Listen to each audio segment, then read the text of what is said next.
the flat collar.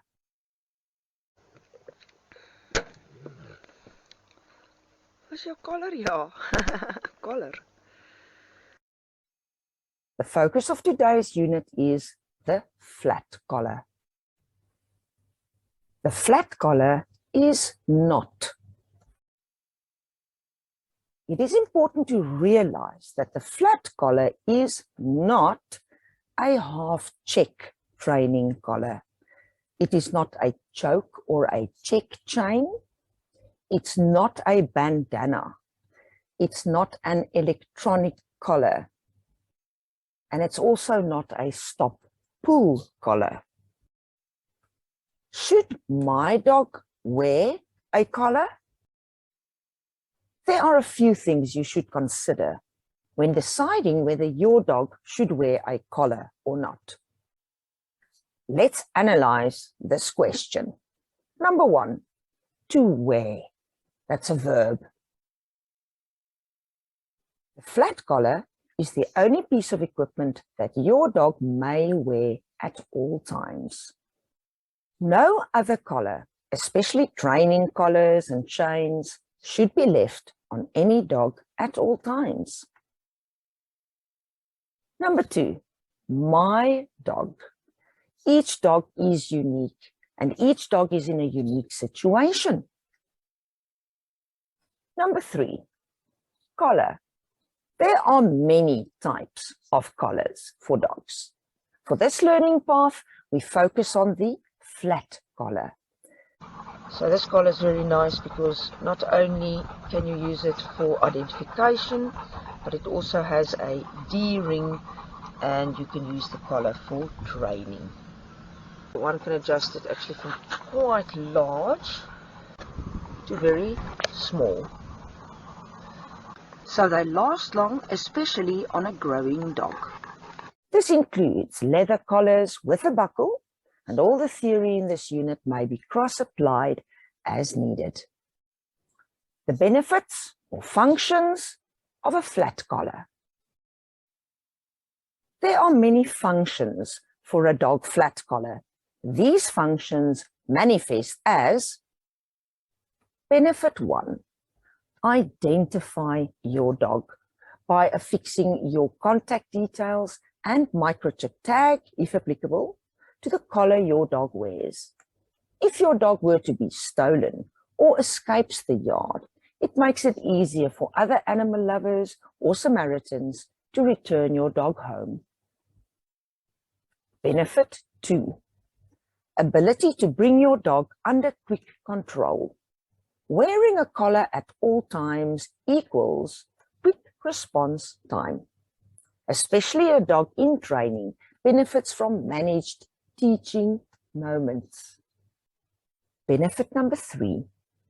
Once you've mastered the K9H rig, the collar may be used safely to communicate with your dog.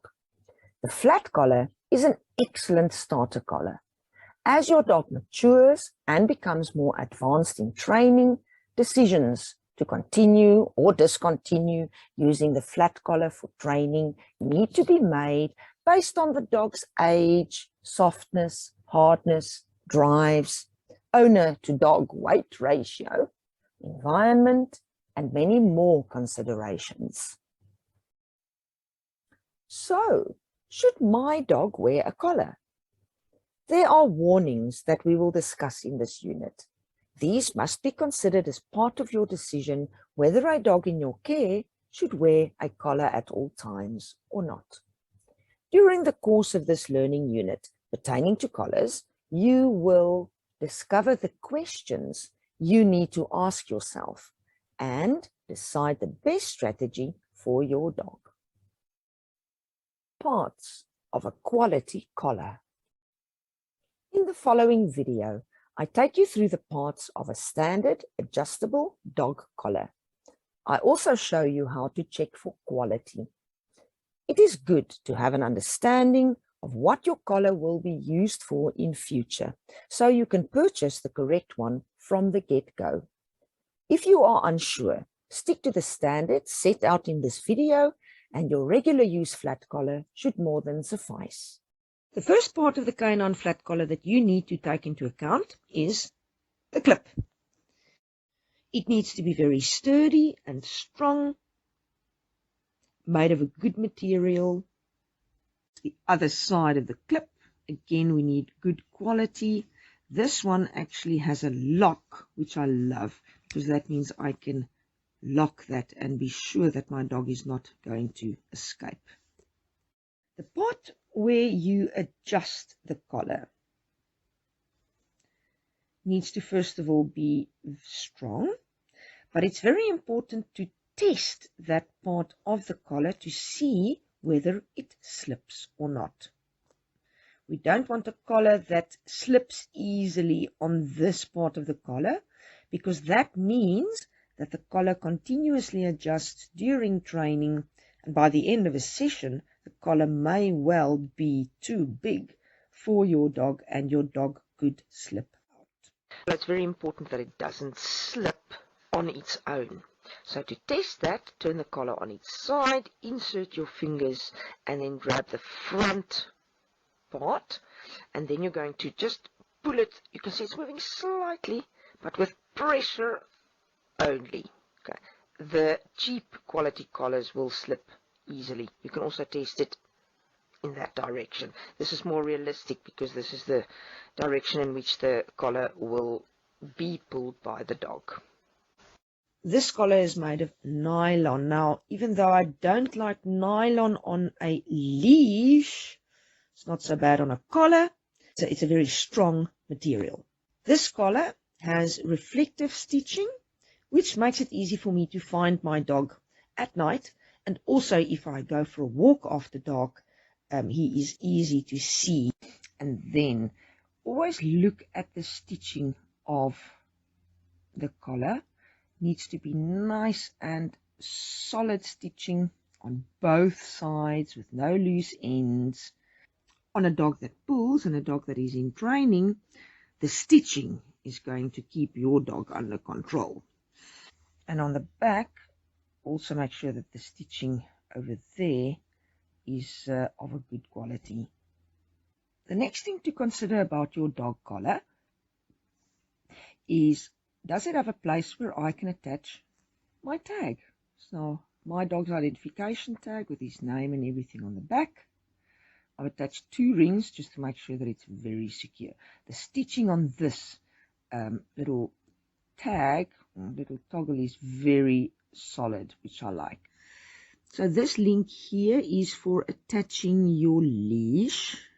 It needs to be very sturdy. In fact, if you have a look inside this, you'll see that it's not really attached. There's no soldering point. So the integrity of the steel is very important, and the thickness of the steel. Often a collar fails on this ring. Make sure you put it through the ring and then you clip it on. These ones also have a lock, which is quite convenient, so your dog can't get out. The pup gets a collar. The puppy gets a collar for the first time. When fitting your pup's collar for the first time, it is crucial to do so quickly and follow up instantly with a pleasant distraction or alternative focus. You should not fiddle with the collar too much once it is fitted. Ensure that you size the collar ahead of time.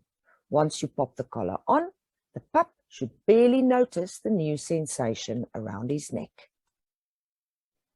Please remember to use your mother tongue or home language when helping your dog associate words with items and actions. Use the following vocabulary: collar, name, objects, wait, the verb that tells your dog to remain stationary until instructed otherwise, and also tolerate within reason whatever is happening. Case in point, fitting a collar around the neck. Because your pup doesn't have a mastery of human language yet, do not expect her to know what words mean just yet. We are still defining vocabulary with the pup. Keep your words simple and use single verbs and nouns to simplify gaining understanding of human language. When fitting the pup's collar for the first time, the individual personality of the pup must be taken into account. Footnote: please search Roland World online to determine your dog's individual personality. The Roland's Dog Questionnaire for Dog Owner Observations of Family Dog Behavior was specifically designed to assist dog owners in understanding and training their companions with much greater efficiency, right from the get-go. Let's return to the top of the page. Work around a puppy's neck and head should be done slowly, positively, and preferably with high value reward. If the puppy is from a rescue background, the collar could have been a target of much abuse. If the pup is from a strong working kennel, stubbornness must be expected. And knowing how to handle growls and bites not only comes with experience, more study and patience, but also is not too unexpected when one takes into account that mom dog tends to correct pup dog around the lateral neck area. Feeling defensive is what puppies do. This doesn't mean that bad behavior should be tolerated or feared, but it does mean firmness on your behalf. From the very moment you start to interact with your pup, you are building memories in your and his mind. These memories that your pup is building are remembered for life and lay the foundation for future reactions to situations and to you. The first piece of equipment that a pup should be introduced to is a flat collar. How does one introduce a collar to a pup? Number 1, size the collar roughly. Put it on the pup's neck, and then while observing the pup at all times, allow her or him to become used to the feeling around the neck. Number 2, once fitted, immediately offer lots of verbal praise and other rewards for any positive behaviors. Ignore the behaviors you'd like to discontinue. Number 3, distract the pup with the rewards mentioned above, but also through the use of some other enjoyable activity that your dog finds rewarding. Examples include play, walking around and exploring, or even crunching on a toy or chew.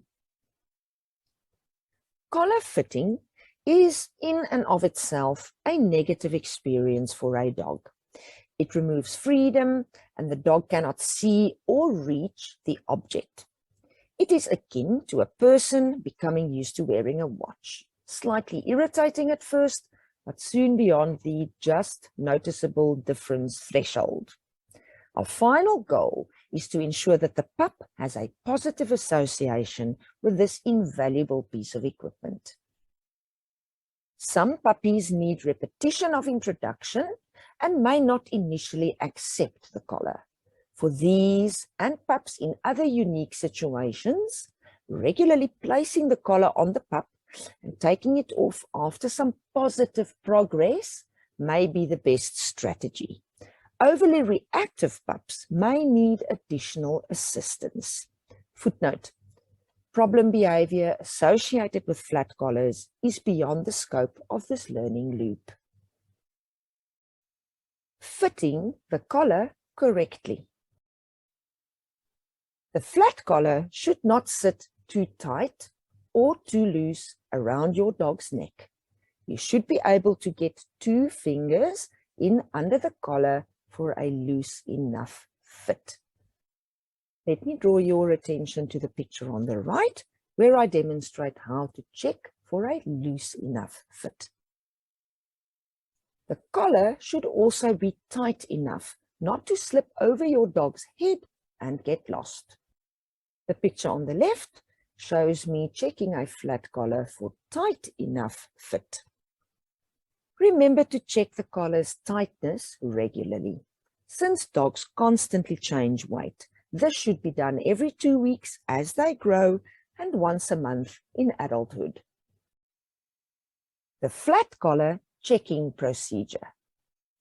To ensure that the collar fits correctly, you should first check the tightness of your dog's collar while standing by your dog's side.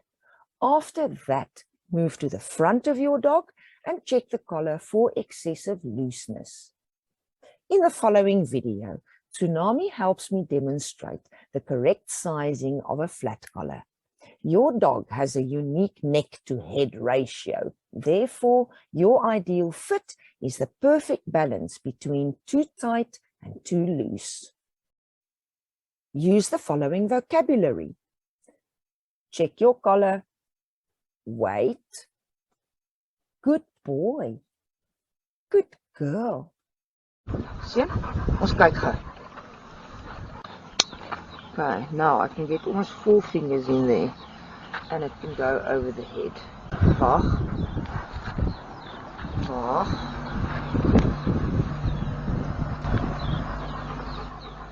So I'm going to put it back a little ways. So I've tightened that a bit and this is about 3 fingers. I guess this can still go over the head, but not that it doesn't just fall off. This is his identification collar, so I don't use it for training. The next setting is for training purposes. Here I can fit 2 fingers, and then when I stand in front of my dog, and I try to pull it over his head, it doesn't go over the head. Just pull a little bit. Okay. Yeah, you're right. It's not one size fits all. You need to find your dog's personal perfect fit. The various sizes and coats of the pups need to be taken into account when sizing your dog's collar. Each individual dog has its own collar setting that equates to a comfortable dog as well as a safe and secure dog. And of course, what the owner is comfortable with is part of the recipe that lands us in the golden zone. Comments. Certain breeds, including Bull Terrier, Bulldog, and other thick-necked breeds, might have to wear a tighter fitting collar to ensure it stays on. Some breeds with large head sizes could get away with a loose fit. The collar is not for. A flat collar is not for tying out a dog. It is bad for psychological association with this positive piece of equipment. Not only is it dangerous to the dog's life, but also for health and psychological well-being. There are situations where a dog needs to be long-lined in an area, but the use of a body harness or tie-out harness may well be the better option in these situations. A flat collar is not for strangling a dog to get it to obey or submit. The application of communicative pressure around the neck of the dog by manipulation of the leash is what we are seeking to achieve. Abuse of the flat collar includes strangling a dog by twisting the collar tight around its throat, or lifting or holding the dog off the ground by its collar. Never apply enough pressure to injure your dog, cut off its air supply, or cause a lack of blood flow to the brain. It is dangerous to the dog. It could cause a self-defensive reaction from the dog, or it could even ruin your relationship. There are many more statements that could be added to the list above. At the end of the day, use common sense and be sure that the collar ends up being your dog's friend, not his enemy. This way, you will end up with a fantastic tool with which to take your dog to where you dream her to be. Using the flat collar. Use the collar correctly to control your dog in certain situations. It is hazardous to slip your hand inside any collar to control your dog. Rather fit a leash to the collar. In an emergency, slightly tighten up the collar to create a loop for your hand, but your dog needs to be used to the setting before you can try to use it to control your dog in a real life situation. I have experienced broken collars, collars twisted around 3 fingers, and only a scissor can remove that. If your dog suddenly jumps in a circle, the collar twists and grabs your hand, and then the dog panics. And then I've also experienced collars coming off due to ill fit. Using one collar and one leash implies that all aspects about the collar is 100%, but it never is. When taking your dog off property or when handling on property in risky situations, use the K9H rig that includes a harness. The K9H rig is discussed in the module that follows Mastering the Harness. I've actually set this collar extremely loose for this, it's not the way it usually is as follows. There's the danger, exactly there. If that happens on a tight collar, you're out. This picture clearly shows the safer way of gaining control of your dog using the flat collar. As you can see, that is attaching a leash to the D-ring on the flat collar and then handling the dog using the leash. Warnings. A flat collar is for regular wear and some use in training. It is not recommended where there is a risk of embedded collar to that dog. Criminal activity can easily have a dog stolen or deactivated. A collar could be exploited by criminals and so pose a danger to the dog. You house multiple dogs, especially where the dogs target each other with collar play. You feel insecure about leaving a collar on a dog that is unsupervised.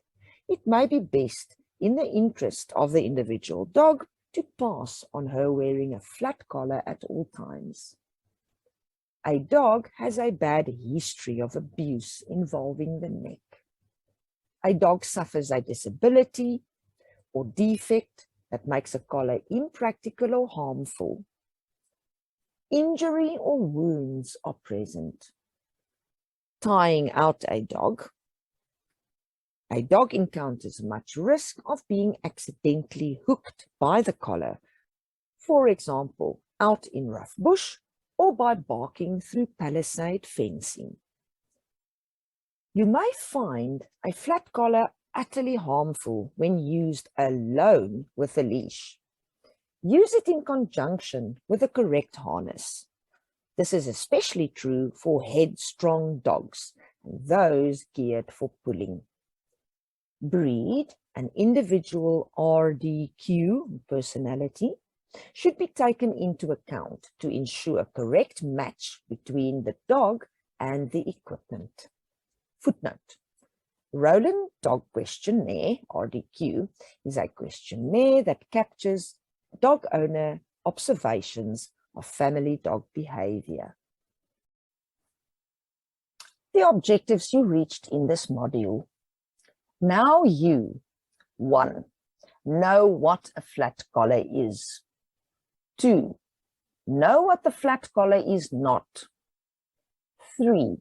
Know whether an individual dog should wear a collar. 4. Know the benefits and functions of a general use flat collar. 5. Know and understand the parts of a quality collar. 6. Can help a pup or adult dog meet his or her collar. 7. Now you can fit the collar correctly. 8. You are able to use the correct procedure to check the flat collar. 9. You can recognize a flat collar that fits incorrectly. 10. You know why it's not one size fits all. 11. You understand what the flat collar is not for. 12. You're able to use the flat collar correctly. 13. You're aware of warnings around collars, and you are also able to judge when a flat collar is counter-recommended. The glossary of exchanges you taught your dog in this module. Collar. It's your collar. Wait. Check your collar. Good boy. Good girl. Let me see. Thank you. Thank you for training your pup or dog with K9 and H. I hope you found this K9 and H mini course rewarding. You have now mastered the K9 flat collar, but the journey does not stop here. The K9 and H harness course is designed to help you not only understand the K9 harness, but also use this piece of equipment correctly. Please join me for the K9 and H harness course, where we take your learning further and also help you make the right choices for your companion and those of your clients. See you there. Yours faithfully, Bronwyn Rowland. Do refer your friends and extended family to K9 and H and help me to improve the lives of many more dogs, their humans, and also aspiring trainers.